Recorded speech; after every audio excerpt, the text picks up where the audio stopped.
Hi friends, কেমন আছো তোমরা সবাই? আজকে একটা দারুণ মজাদার রেসিপি নিয়ে চলে এসেছি, চিকেন কষা।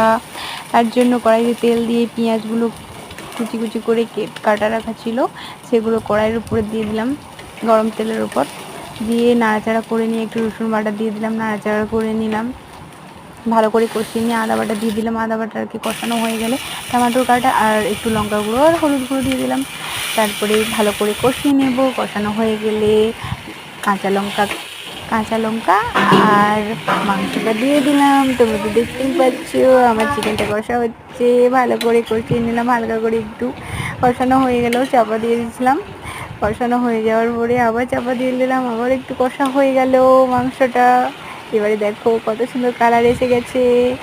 তারপরে গরম মশলা একটু দিয়ে দিলাম, গরম মশলা দিয়ে আবার কষিয়ে নিয়ে বাটিতে সার্ভ করে দিলাম, একটু তুলে নিলাম। খাওয়া হয়ে যাক।